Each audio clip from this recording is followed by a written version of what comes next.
was my first and last mistake. I'm blue without your face. But what can I do? 'Cause I'm just a sinking ship, and you're just a pair of lips that I've lost in the moment. All I want is for you to come back. Now I'm caught in the middle of life, and I need Greetings, everyone, and welcome to another edition of the Red Pill Diaries. And without further delay, I've got to bring in this guy. I can pick his brain from now into next year, Colonel Wilkerson, because this guy, he's a straight shooter, and he tells you what's on his mind. And it's hard to find people like that. And every time I have him on my program, I am so thankful that he decides to come on my program, because it's a blessing, you guys. It's a blessing for you guys to hear him. So, Mr. Wilkerson, thank you for joining us again on the platform.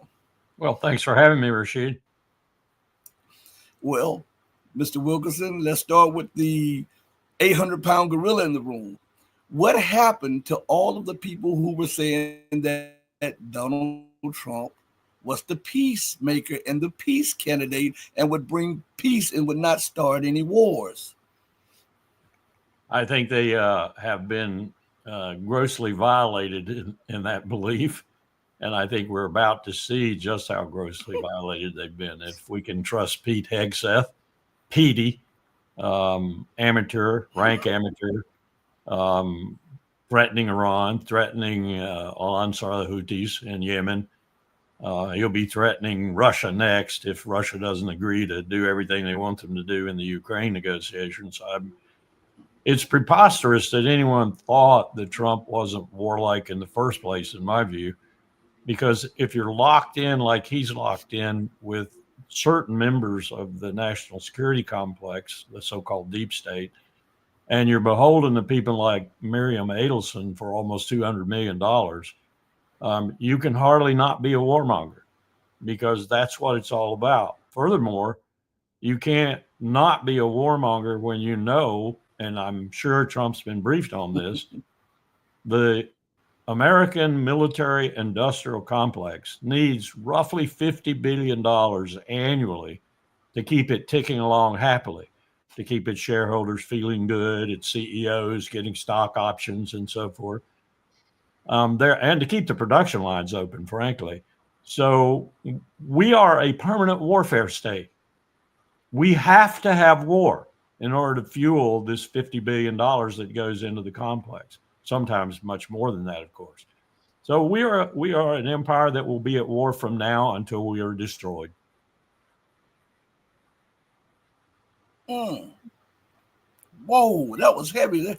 So, is there any turning back from this? Is there any way out of this, since the United States is trapped in war and trapped in debt? Let me give you some granular detail to show you just how dangerous this is, not just for the empire itself, but for the people that are in that empire.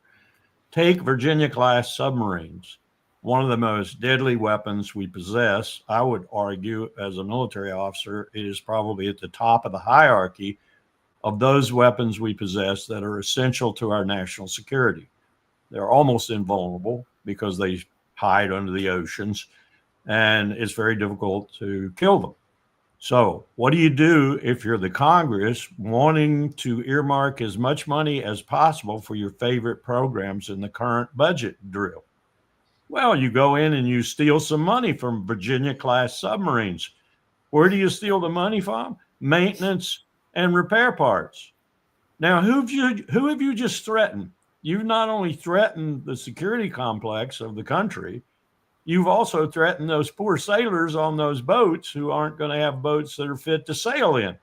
And when you have a submarine that's not fit to sail in, you're in dangerous company. We know what happens to submarines that go down. They don't usually get resurrected. They don't usually get recovered. This is just a minor little granular detail in how venal we are, from the Congress to the White House to the Supreme Court, you name it. So we're saying systemic corruption is leading to the collapse of the American empire. Absolutely. That's a good way of succinctly putting it. And I think I said to a friend the other day, I'm sort of a student of empire. I made that a part of my educational portfolio, if you will. And I've looked at most of them from all the way back 3,000 years ago to the present time, from the Mongol to the Mughal to the Persian to the Eastern Western Roman to the Ottoman. You look at it, they're all gone. Every single one of them is gone. But some of them, like the one based in Constantinople, Byzantium, now Istanbul, the Eastern Roman Empire, lasted a long time, a really long time, because they had some wise leadership and they didn't do things quite as badly as some of the other empires that caused their demise. I think I said to this friend of mine the other day, as a student of empire, I think we're going to go faster than any great empire in the history of the world. 5,000 years of history, hundreds of empires over that history. You had things like the Third Reich, Hitler's empire, which was militarily forged, of course.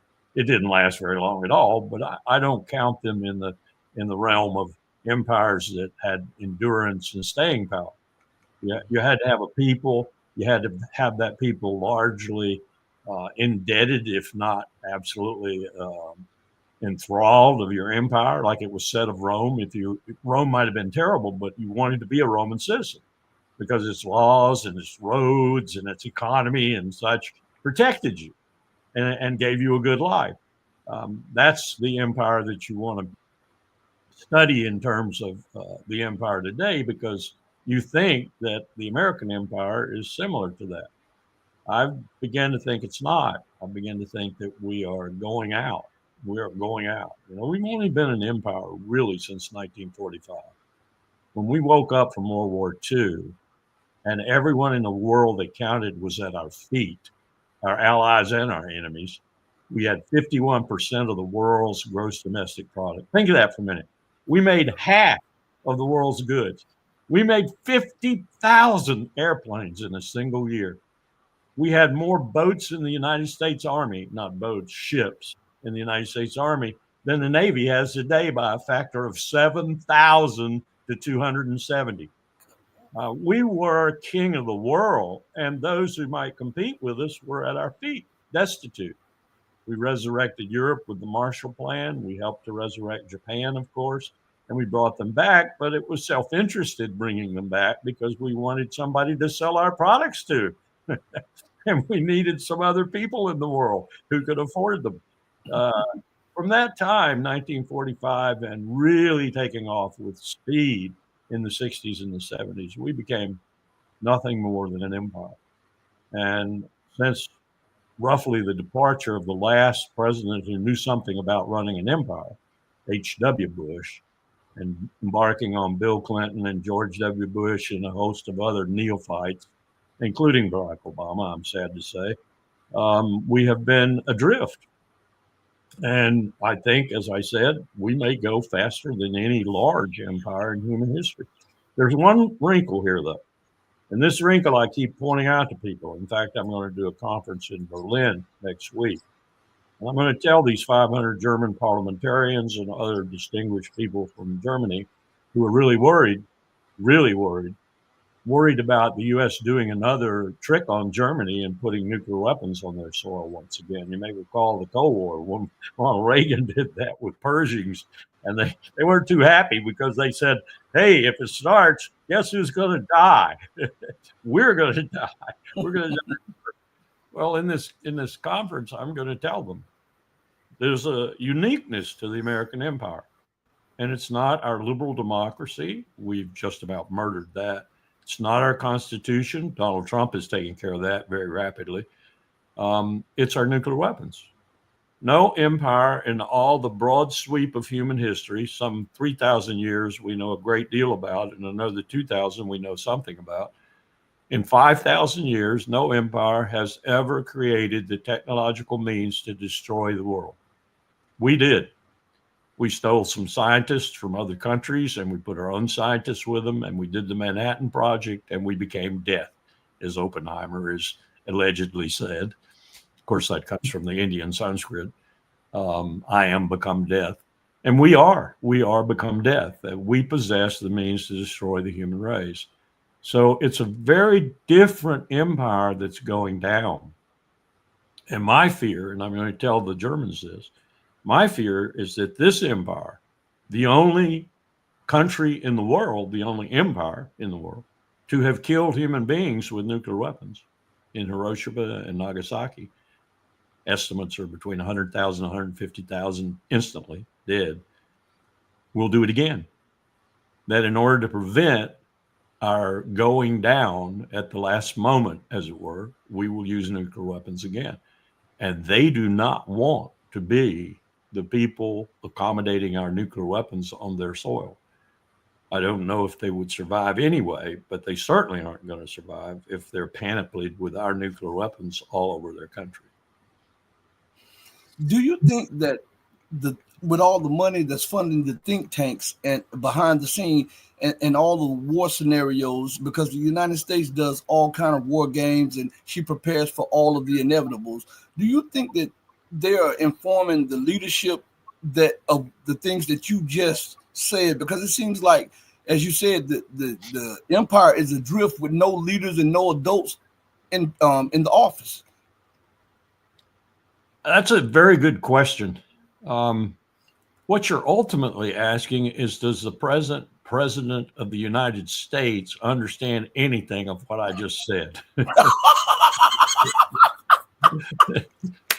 And you're also asking me, do any of those 535 basically dunderheads over in the Congress, did I get it wrong? 430, whatever it is. There are a few exceptions over there. Mm-hmm. But basically, they are just, like I said, they voted to take away that money from the Virginia-class submarines and give it to fanciful technology rather than the sailors on those submarines. And then throw the other branch of government, the Supreme Court, into it, although the Chief Justice does seem to have recently awakened to the fact that he might have gone a little bit too far in granting the president total immunity, because now he has no control over him whatsoever. I don't know that any of those people, those groups, those organizations, those parts of our government understand the dilemma that we're in right now.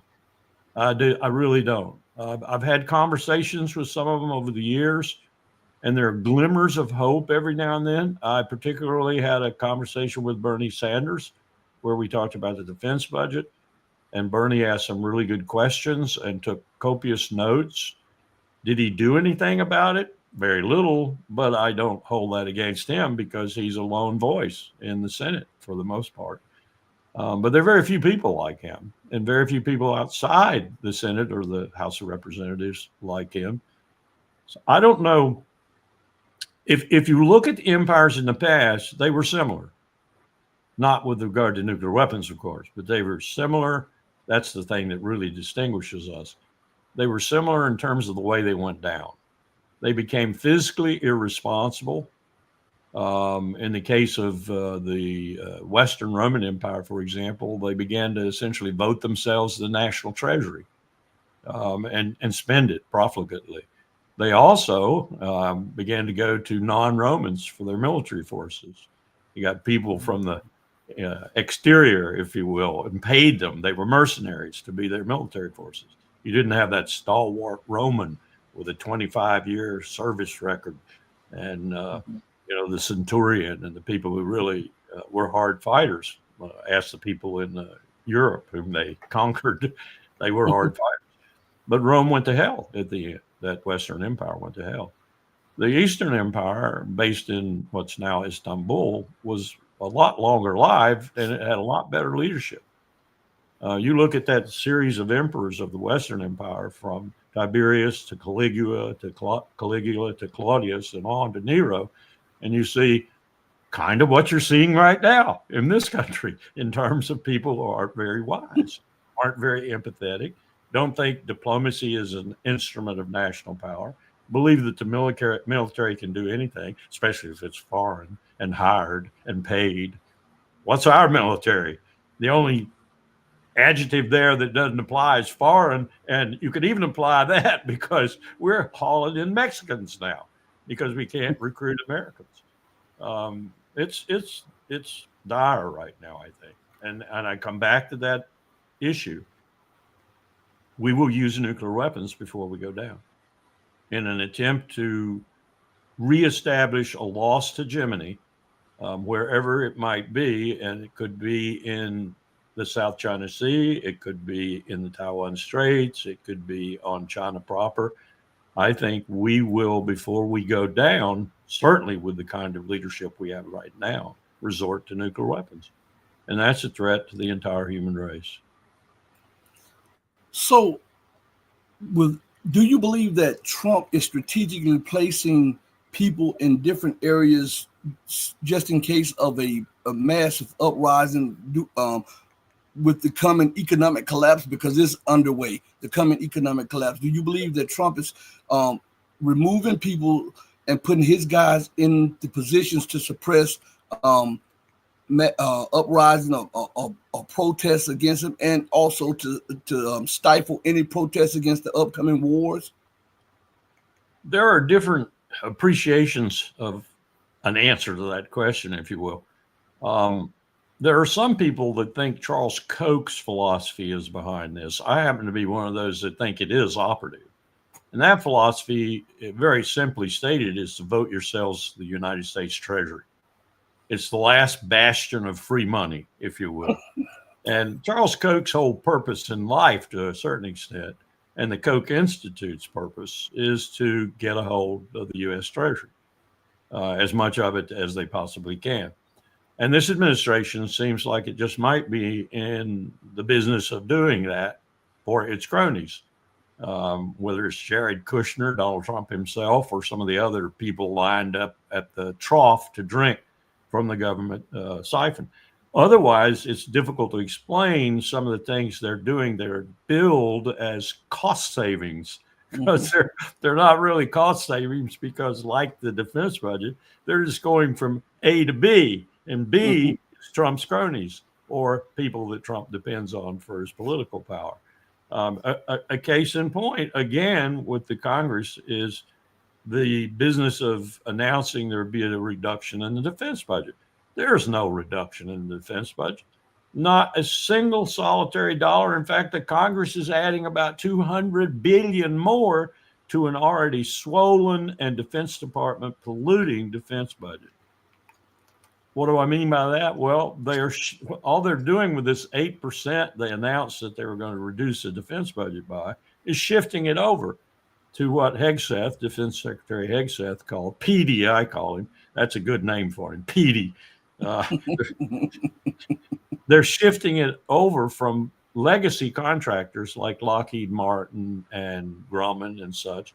They're shifting it over to Silicon Valley type contractors because, as Hegseth has said, he wants contractors who can produce things in a time of relevance. That is to say, what they produce is not irrelevant before it comes off the production line, which is a real problem with some of the legacy contractors. Look at the F-35, for example. Very expensive weapon system, and in many cases, it's already been bypassed by other developments in the world, and it's just now out there and still hadn't established an operationally ready rate that means it would be good in combat. So I think you're right when you say that that is taking place, but here I think is the real fly in that business. The U.S. Treasury might not be there much longer because we are headed for an economic crisis, the likes of which the Republic and the Empire have never seen before, in my view. This is going to make 1929, 1930, 31, 32 look like child's play by comparison.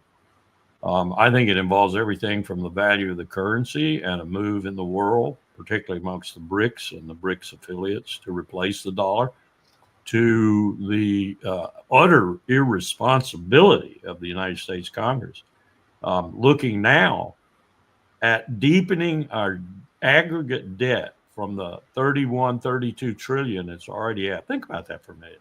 You owe $31 trillion. You could ride that to the moon on $100 bills and back again. To 50 trillion. The Bank of International Settlements in Switzerland recently concluded that the global debt is somewhere around 60 to 70 trillion dollars, and there's another 30 or 40 trillion that they can't quite get their hands on. And some of that's in the black economy where people are trafficked and drugs and guns and such. All of this is conspiring, I think, not just to hit the empire. It'll hit the empire probably strongest of all, but to hit the globe. And we're going to be in a time of, it's going to be so crucial that we're going to have these big meetings. And the Davos crowd are probably not going to be the ones that have these meetings. It's going to be individual leaders. And they're going to have to fashion a global debt forgiveness regime because we just owe too much. Corporate debt, credit card debt, student loan debt, mortgage debt, commercial debt in general, federal debt, state debt. It's off the charts. And we still have politicians who say Dick Cheney was right. Ronald Reagan proved deficits don't matter. Well, we have got the world's most significant deficit probably in 1,000 years. Think about that for a minute. It's going to $50 trillion. The interest payments this year on that debt, the interest payments, which we must make or default, and there's a crisis in the making, are $1 trillion. Within a decade or less, it'll be $2 trillion. That's 2 defense budgets that we pay interest on our debt. And we don't seem to be very concerned about it. It's going to eat our lunch. Why don't you think they level with the people, the Congress and the politicians and the leadership? Why don't they just come and level with the people? The first answer to that question, I think, is the people would probably kick them out if they did. I mean, you can't tell the American people that they can't stop their lifestyle or that they're going to have a little imperfection in their lifestyle without having political damage. And if you tell them that the country's going to go, down the rat hole if we don't do some things like increase taxes, especially powerfully, and especially on the very wealthy, and other things like that, they're going to say, not the deep state in particular is going to say, not on my watch, you're not going to do that. And no congressman wants to do that because, let's face it, congressmen now come to the Senate in particular, but also now to the House to become millionaires. That's what they come for. They don't come to serve their constituents or their country, with very little exception. They come to make themselves millionaires. Senators do it in one term. Takes a representative 2 or 3 terms, which is roughly the same thing, 6 years. But they leave millionaires. They leave millionaires and they go to K Street and become a lobbyist to lobby the Congress that they just came from, and they get paid more on K Street. That's what we've created. That is what we've created in this country. And so that is one of the systemic problems that the United States is facing, because it is becoming the most corrupt country. When we talk about Ukraine being corrupt, that is corruption at the highest level, to be in Congress, leave Congress, go back and lobby Congress and all of that. We taught Ukraine how to be corrupt.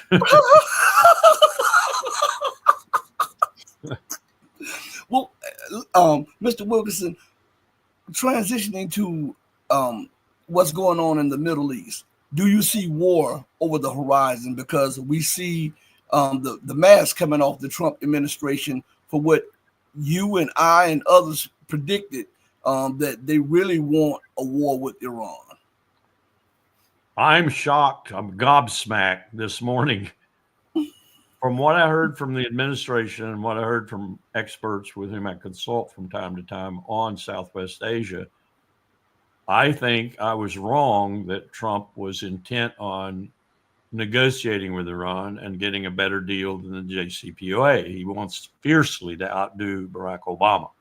He wants a deal that he can hold up to the American people and say, see, this has no 25-year moratorium on it. This is also including their ballistic missiles and other matters that I wanted to talk about and that we did talk about. And it includes the nuclear program. It includes the nuclear program in a fail-safe way. I thought that's what Trump wanted to do. Probably foremost diplomatic achievement that he could make happen. After my conversations this morning and repeating what Rubio and Hegseth have said, and I thought they were trying to establish, stupidly, in my view, a more firm negotiating high ground before they actually entered into talks. I think they now are looking at war. I think Bibi Netanyahu has got Trump by the short hairs, and Bibi Netanyahu wants war with Iran, and Trump's going to give it to him. I hope I'm wrong, because this will expedite the demise of the empire by decades. We'll be in Southwest Asia for the rest of our national life, and we will be taken down one little peg at a time. We do not have the military for doing this. We simply don't, not even in conjunction with the IDF. Together, we couldn't do it. NATO, even with Turkey, couldn't do it. This is a huge region. Iran is a country of 90 million people, very homogeneous population. It's a country that has incredibly difficult terrain. It almost killed Alexander the Great. We go to war there, we'll be there for $10 trillion, 10 years.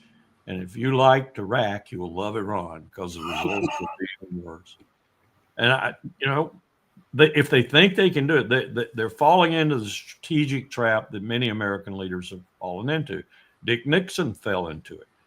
LBJ fell into it. They thought they could aerial bomb Vietnam, a poor peasant country, into total submission. They dropped more iron bombs on North Vietnam than we dropped in World War II on Germany. Most Americans don't realize that. Did they surrender? No. Did they win the conflict? Yes. They think if they think they're going to drop bombs on Iran and cow Iran thereafter and win whatever it is they want, a destroyed nuclear program, a promise not to start one up, or whatever, they're totally wrong. They're going to have to put troops on the ground. Those troops are going to have to root out, chapter and verse, every aspect of Iran's nuclear program with a guerrilla behind every building. And then they're going to have to occupy the country for 10 years and essentially occupy their brains, because nuclear weapons are software as well as hardware. And the only way you get the software is up here. We found that out with Saddam Hussein. There was a question that Powell asked over and over again of George Tenet and others before we went to the 2003 invasion of Iraq. The nuclear weapons program is the most dangerous of all. How do you know? How do you know he's reconstituted it? And they told us a bunch of lies. But one lie they didn't tell us was, and this was one day deep in the bowels of the CIA with an analyst who wasn't even supposed to be exposed to us because he was relatively truthful. We had the analysts who were relatively mendacious, as Big Daddy said. I smell mendacity in this room, This agent essentially told us, analysts essentially told us, you can't destroy the software. The software is in Khartoum, Sudan. It's in Damascus, Syria. It's being safeguarded by Assad in Syria and by the ruler in Khartoum. I forget his name now at that particular time. He was no friend of ours. And you can't destroy it. And there's some of it in Iraq too. And how are you going to chase that mine down and kill that mine? Because that's what you're talking about. With nuclear weapons, you're talking about the software.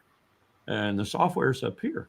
So if you know how to build them, or anyone in the world knows how to build them that will sell you the plans, like A.Q. Khan when he was doing it to all the Muslim countries, that was a very dangerous period. We had about 8 countries in the world that were contemplating going nuclear. What kept them from doing it more than anything else was the cost. Very expensive, extremely expensive. And even Gaddafi in Libya did not want to expend that much money on what would be ultimately a program that might not offer much more than just, I've got nuclear weapons. Ask Pakistan and India, for example. Would Pakistan have nukes if India didn't? Would India have nukes if Pakistan didn't? No. But they got themselves into this mess. So, the bottom line, I think, for us is we're in a bad situation, extremely bad situation. And I don't think we have the leadership to get out of it. And if we go to war with Iran, it's going to just deepen and make that more profound. Well, I know you said Bibi has Trump by the short hairs. Does he understand the fact that if the U.S. goes to war with Iran, the U.S. is hastening its own doom, which means essentially that he's hastening Israel's own doom, because without the injection of U.S. money and weapons into Israel, it is no longer a viable state. That is a marvelous observation, one I wish Bibi would think about. But he doesn't. Bibi has declared war now, again on Gaza, the West Bank, East Jerusalem, Lebanon. He hadn't honored a single day of the ceasefire with Lebanon or with Gaza. Not a single day. Haaretz, the oldest newspaper in Israel, has published an edition every day, multiple ones sometimes, that shows how many people he's killed during the ceasefire. There must be a unique word in Hebrew for ceasefire. That's all I could figure. He has now started a war again against Gaza. I would say he never let it up, just took a little lull so he could rest and refit. He has started a war against Israeli democracy. Totally wiping out Israeli democracy is his goal. Look at what he's done. Attorney General's next, probably. Head of Shin Bet is already gone.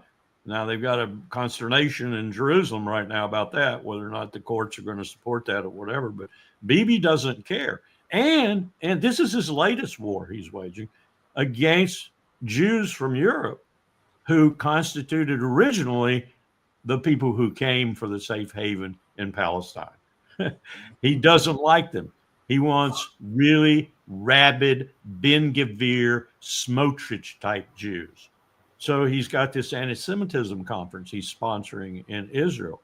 And the American organizations that really care about Israel and care about Jews in Palestine, they aren't going. Even the president of Israel has denounced it, because it's purely an effort to stiff the Jews in Europe that constituted the original contents of Israel, and to support the arrival in Israel of all those crazies in the world who believe what Netanyahu believes and what Ben Gvir believes.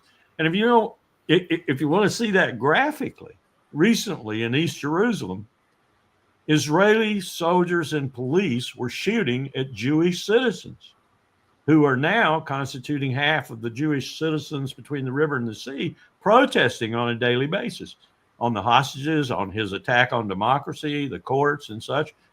These police were shooting at their own citizens, their own Jewish citizens. Now, they shoot all the time at their own Palestinian citizens, but this was Jewish citizens. And the words that were reported, I've got them right here. Esther Solomon wrote, she's the English edition editor of Haaretz. Again, the oldest newspaper in Israel, the only one Sheldon Adelman couldn't buy for Bibi Netanyahu.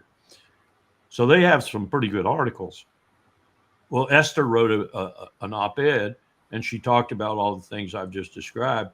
But right below the op-ed was a picture of the security police, Israeli security police, shooting at their own citizens in Jerusalem. And here's what the caption said underneath in Haaretz. Israeli cops wound anti-war protesters in Jerusalem, and these protesters are met with comments like this from the cops. Ben Gvir is back. You're done. And these are the kind of people Netanyahu is inviting to take over Israel along with him, because they're stalwart Zionists, rabid Zionists, and they're like Ben Gvir and Smotrich, and they want to do what Bibi wants to do. Bibi is creating his own demise. He is going to destroy himself before this is over. Mm-hmm. And he's going to destroy a lot of, as you just insinuated, he's going to destroy a lot of the reputation, if not more, of the United States as well. Max Sparks, thank you for the $5 super chat. As we transition over to the Russian conflict, what is going on, and why is Trump so hell-bent on trying, or at least putting it out to make it look like he's trying to get a ceasefire or trying to make peace and Ukraine. And people forget that he, under his first presidency, he doubled the training, doubled the funding, and doubled the weapons Right. to the Ukrainians. And why does that get left out of any talk when he's talking about peace? I do think that Donald Trump is genuinely interested in not the Ukraine war, except that it is an impediment to his real interest. Mm-hmm. Reestablishing good relations between Moscow and Washington. And this is mostly economically oriented. I don't think he was surprised, but he was probably somewhat shocked by the fact that Sergei Lavrov led off the talks in Riyadh, the Russian foreign minister, led off the talks in Riyadh by reciting the fact that the U.S. had lost $350 billion or $360 billion because of the split Biden created between Moscow and Washington. That got Trump's attention. That's a lot of money. And it's probably more than that. It's probably double that. So he wants to reestablish that relationship. He would love to just push Ukraine away, dead bodies and everything else. He'd love to just push it away and go right to Moscow and sit down with Putin and reestablish relations and have a great financial relationship in particular. I don't think he wants war with China either. He wants a rapprochement to an extent, the tariffs notwithstanding, with China also for the very same purpose, because he sees it all as money. He sees it as transactional. He sees lots of money, and he's right about China. China is the economic power in the world today. So why is he doing what he's doing? He's doing what he's doing because, one, all the apparatus underneath has to do its thing, from Rubio to Hegseth. Two, the deep state really doesn't like the idea that we're going to turn off all this money that's been routinely flowing into military contractors from the war in Ukraine. And three, Zelensky's a pain in the rear end, and he doesn't know how to get rid of him. He wishes the Ukrainians would get rid of him, either through legitimate means like elections or illegitimate means like, bang, you're dead. And I don't think Trump would be troubled by that at all. I think he'd see it as a thing that improved possibilities. So he wants to get around that, and Putin doesn't. Putin understands Trump, I think, to an extent. Anyone can understand Trump. I don't think Trump understands Trump. But Putin is adamant, and he has reason to be adamant because he's won. He has won, and he spent 300,000 plus Russian lives doing that winning. Now he's killed probably close to 1 million Ukrainians in that process, so that the exchange hasn't been quite even with NATO and Washington's backing. But he's won. And talk of a ceasefire, okay, I'll have a ceasefire.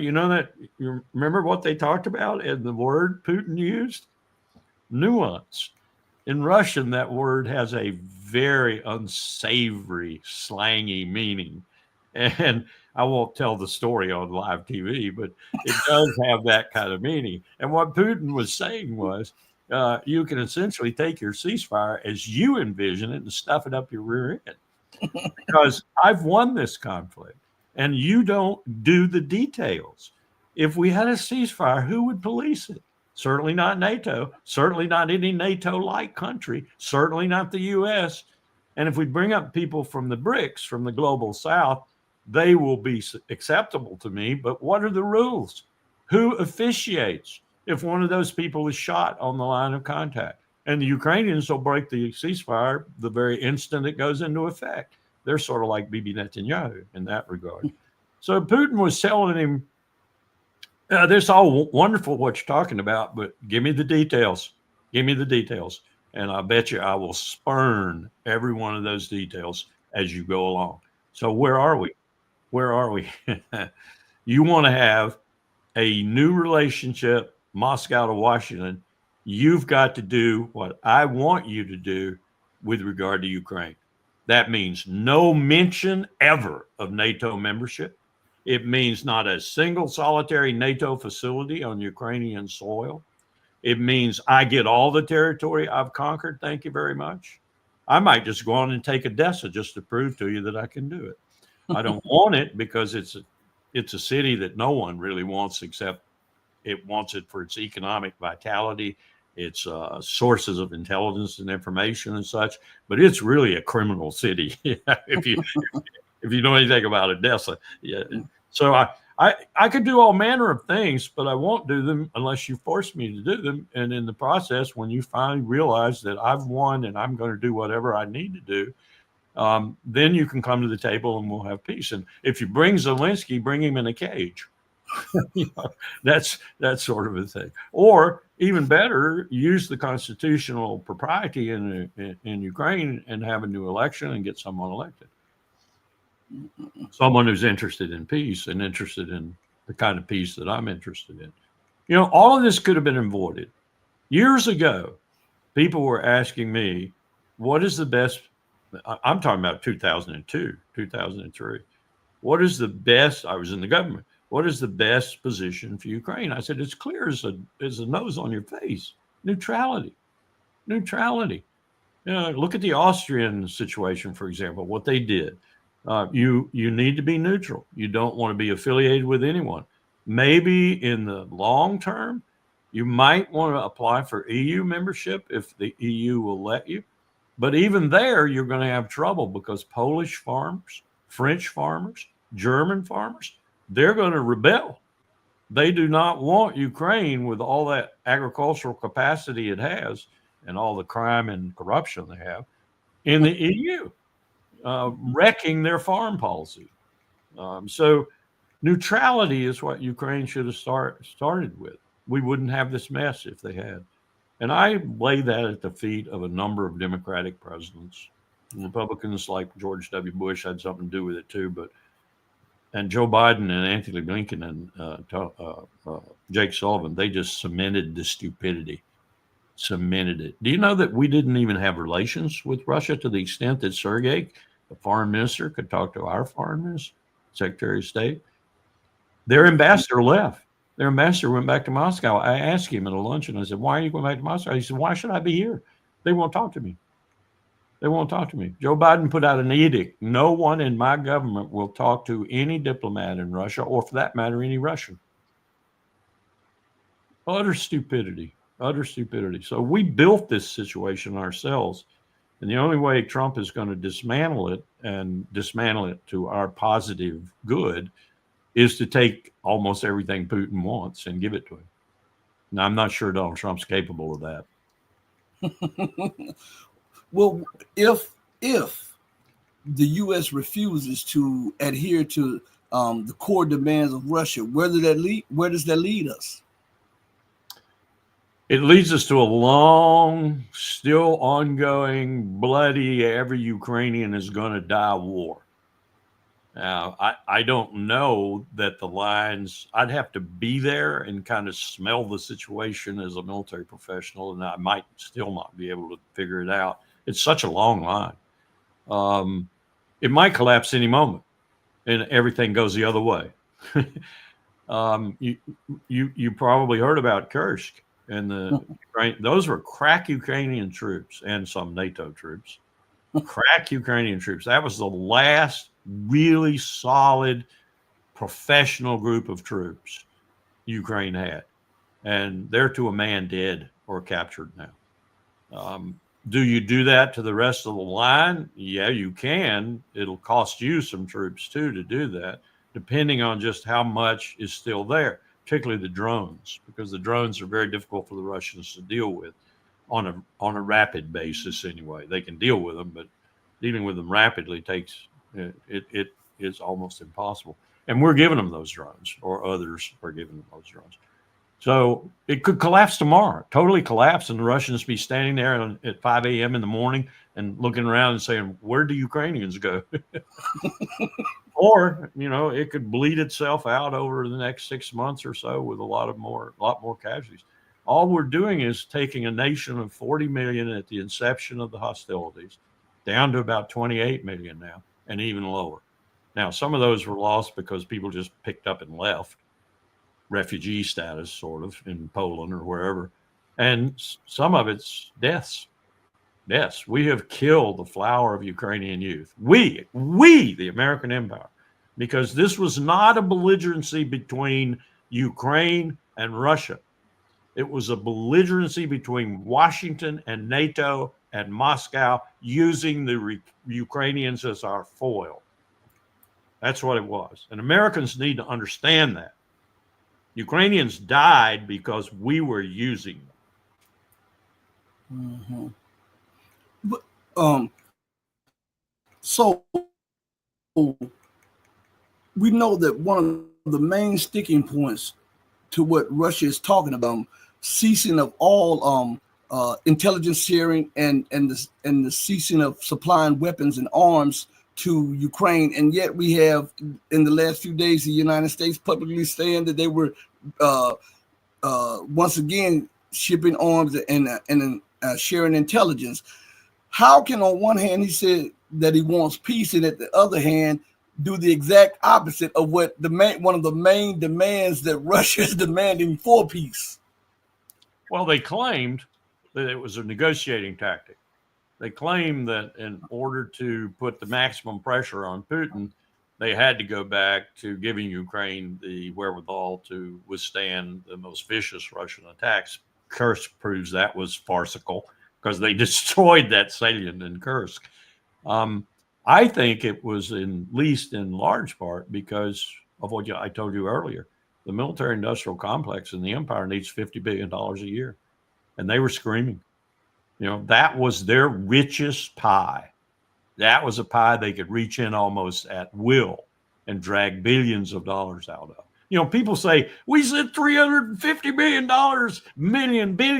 to Ukraine. We sent it to our own defense contractors, dudes. That's how we do business.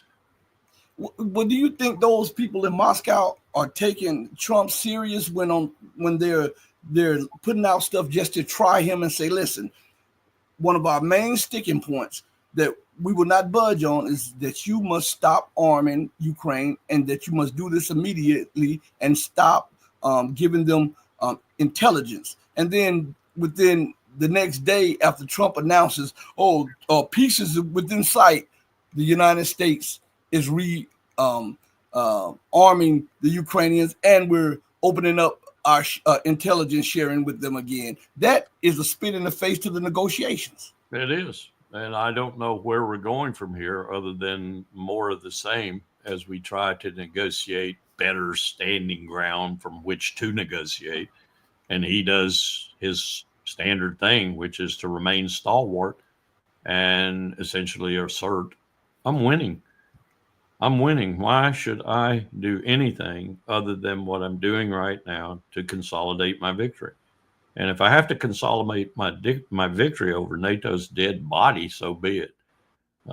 And it's looking a lot like, though I don't think this was Trump's original intention.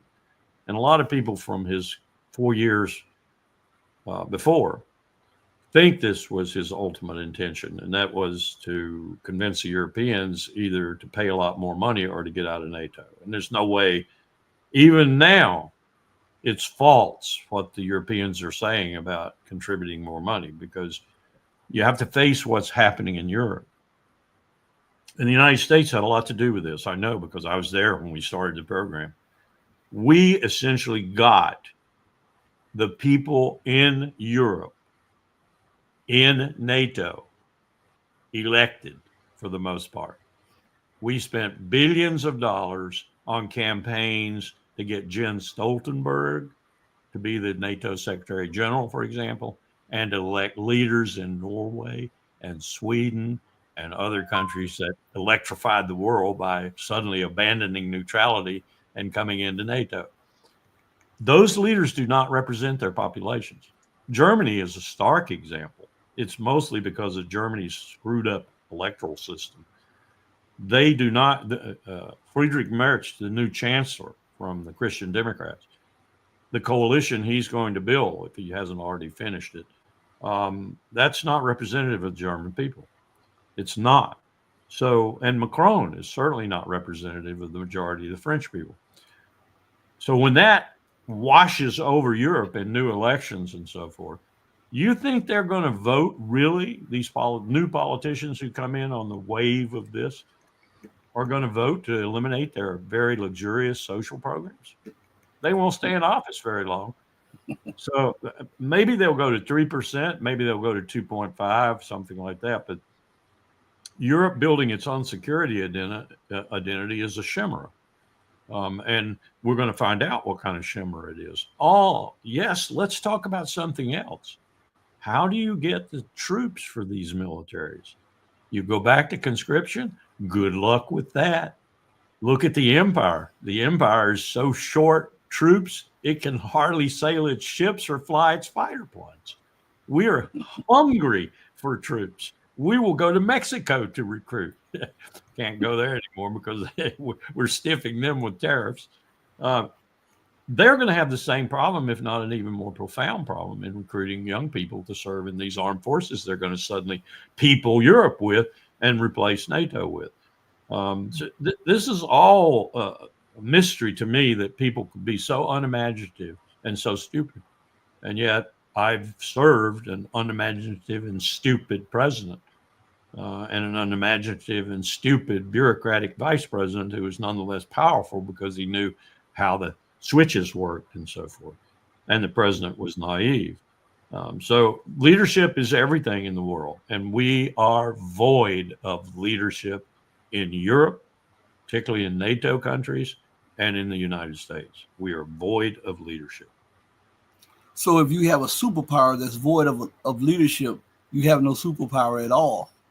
Well, you have one that's running amok in the world. And I think that's the way probably 4 billion people of the world's population see it now. 2 billion of whom are under sanction from us. Ooh. Whoa. Yep. Yep. Office of Financial Assets Control keeps records on this, about 32 countries. You total it up, it's close to 22, 23% of the world's population. We have sanctions on. We have sanctions on Syria right now, even though the Assad regime has been kicked out. The sanctions had a lot to do with that because they really, really created a havoc in the Syrian armed forces. They weren't getting paid. They weren't getting fed. They couldn't keep their families together, which is why they melted so fast, because the sanctions had just ripped them apart. But why haven't we lifted them now? We haven't. Instead, we've unleashed our attack dog Israel now in Syria. So they're taking territory. They recently bombed the IDF Air Force bombed a facility in Damascus itself, defying the new government. But they're doing all this at our beck and call. They're our dog in the Southwest Asia. And watch Netanyahu take more of Syria as he widens and deepens this conflict. I think the civil war that's coming in Israel proper may put a hitch in his get-along, so to speak. He may not. His battle on democracy, his battle on the Jews themselves, the type of Jews he doesn't want, his battle on the legal system in Israel, his rapine in Gaza, I think it's going to be the end of it. But it could take some time to do it. And meanwhile, as I said, he's in Syria, taking territory. Well, if he's in there and he continues to encroach, this will put pressure on the regimes in that area. Do you see this going regional? And when it goes regional, will this mark the end of Israel as we know it? It very well could. End of Israel as we know it is already upon us. It's happened. They are purely an apartheid state now. They admit to it. They codify it in their basic laws. They are an apartheid state. No guessing anymore. They're an apartheid state. Second, they've destroyed any aspect of the economic success that they had before the October the 7th. Hamas has won in that regard. They have virtually shut their economy down. The only reason it's still functioning is because we fuel it. And that's costing us a lot of money too. Money we don't have. The Port of Eilat, for example, look at what the Houthi, as we call them, Al-Ansar, what they have done in the Red Sea. They have all but stopped shipping in the Red Sea, commercial shipping. I was looking at it the other day. I'm looking for the sheet I had on it. Insurers, maritime insurers are basically not insuring. Maritime shippers are not shipping. That's commercial shipping and so forth. And I just got word yesterday that maybe we are beating a hasty military retreat from the Red Sea because we don't want to get a carrier in a situation where it really takes some significant damage. So that means Hegseth's bold remarks about, we're going to bomb you to death, Houthis. We just bombed Hodeidah, and we're going to bomb you to death, and then we're coming after Iran. So it's all bull. It's all bull, and it shows what a rank amateur Petey Hegseth is, and Marco Rubio too. The Houthis aren't going anywhere. The Houthis are as formidable as the North Vietnamese. They aren't going anywhere. You can bomb and bomb and bomb and bomb, and all you're doing, mind you, all you're doing is killing thousands of civilians. That's what you're doing, especially in Hodeidah.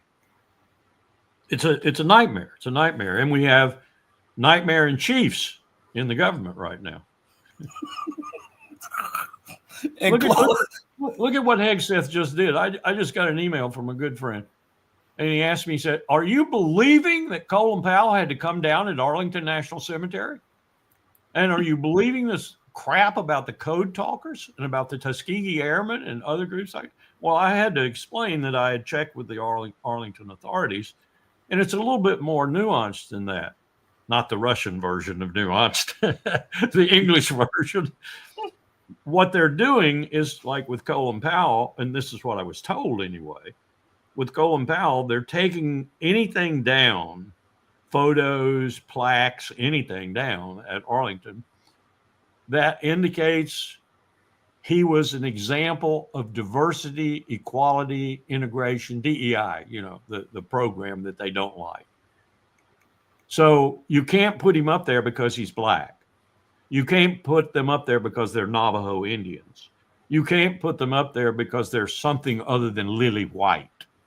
You have to put them up there just as you put the lily white up there, as having been the chairman of the Joint Chiefs of Staff during these years, as having been this, that, and the other thing that's official and in the history and in the records.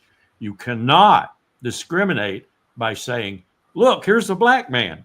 Look, here's a Native American. You can't do that. But that's really obtuse when you think about it. And yet that's what Pete Hegseth has written in his books and what he used to say as a Fox commentator. That's what he believes. He thinks this tattoo-wearing dude who stands on the stage and shows off his tattoos, he's a rank amateur. He doesn't know what he's doing. And he's doing this stuff, I think, principally because this is his belief, that we extol blacks, we extol Native Americans, we extol whomever that isn't white at a discriminating point to white people. Therefore, we will not do that anymore. The white person and the black person will be up there, but only because they were in the chain of command. There'll be no special column saying, this is a testament to our liberal democracy. Look what we've done with Colin Powell. Look what we've done with the code talkers and such. Look what they did for us. No, they're up there only because they were at that particular point in time recognized historically, and not because they were Native Americans or blacks or whatever. That's what I've been told anyway. I suspect they're going to push that a little bit harder than that explanation indicates. I know that the people who surrounded the Republican Party at the time I was serving in the Republican Party thought Colin Powell was a rhino, a Republican in name only. And it didn't help that in 1994, he was Bill Clinton's biggest threat. And he was seriously thinking about running for president of the United States. And like Dwight Eisenhower before him, he was being recruited by both parties, Republicans and Democrats.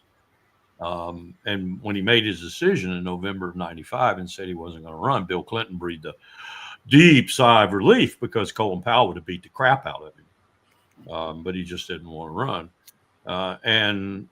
But ever since that time that he refused the Republican nomination, he's been pretty much known as a Republican in name only. Besides, he worked for Daddy Bush And Daddy Bush was a reasonable man. And you can't be a reasonable man if you're a Republican.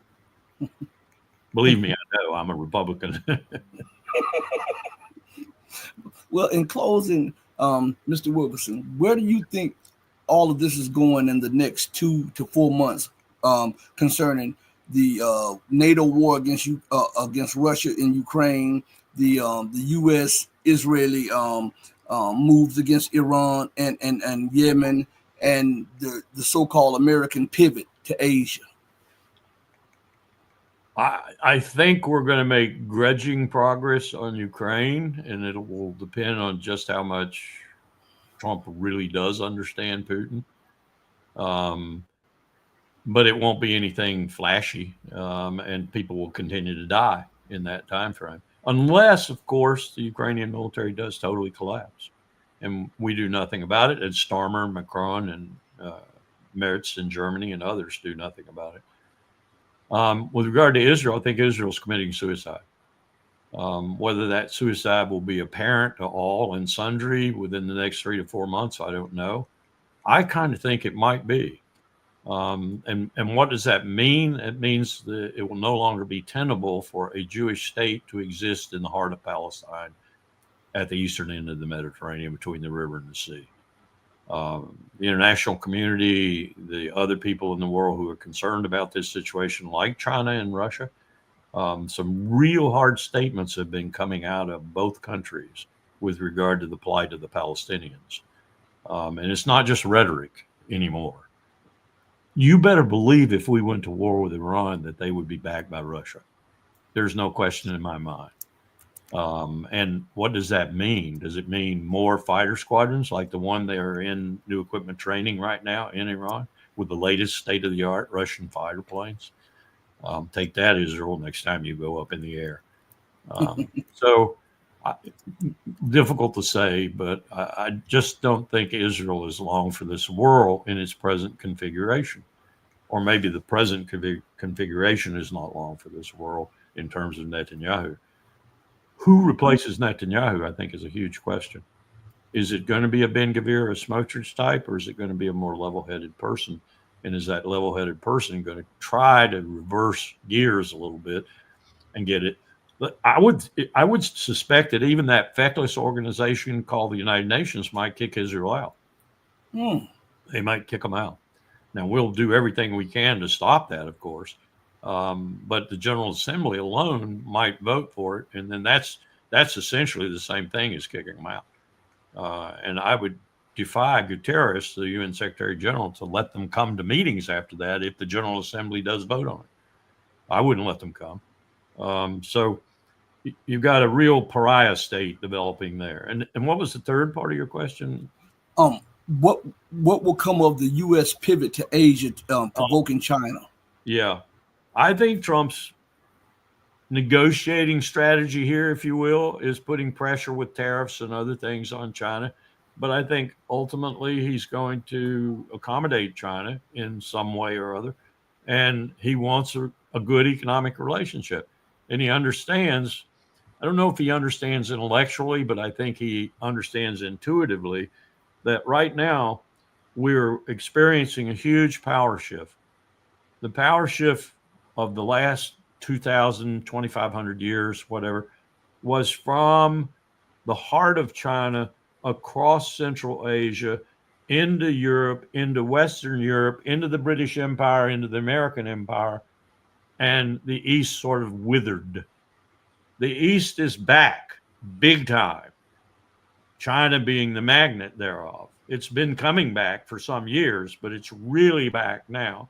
And, 1 in 5 people on the earth is Chinese, 1 in 5 is Indian, 3 in 5 are Asian, $70 trillion is in that part of the world. You can't fight that, and Trump has to know that. He has to know that. So you got to accommodate that, and you got to start to work with it. I think that's what he wants to do. Now, whether or not the deep state will allow him is another matter altogether. So the global South, and 1 in 5 are African also, because there's, I was looking at the census, Africa has like 1.5 or 1.6 billion people on the continent. So, in other words, lots of people ain't American.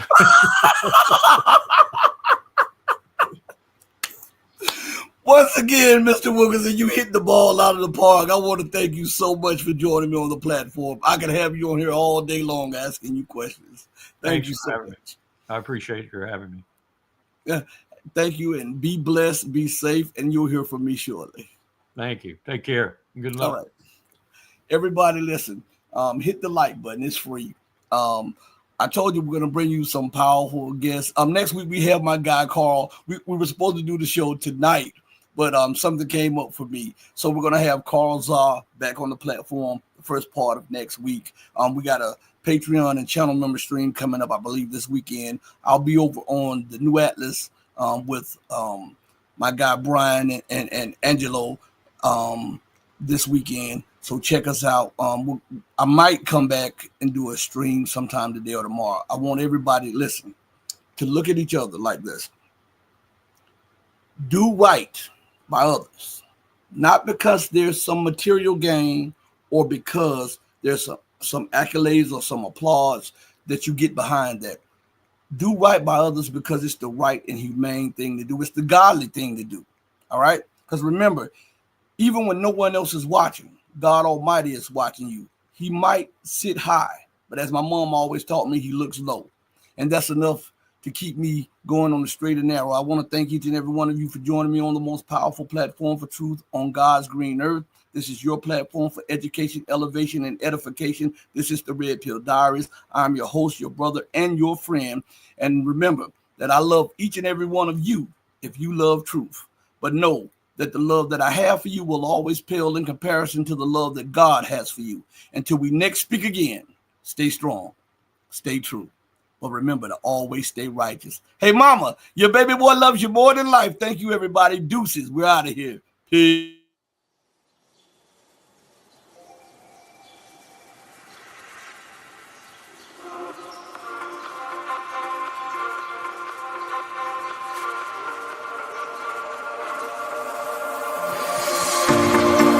Told you to walk away. That was my first and last mistake. I'm blue without your face. But what can I do? 'Cause I'm just a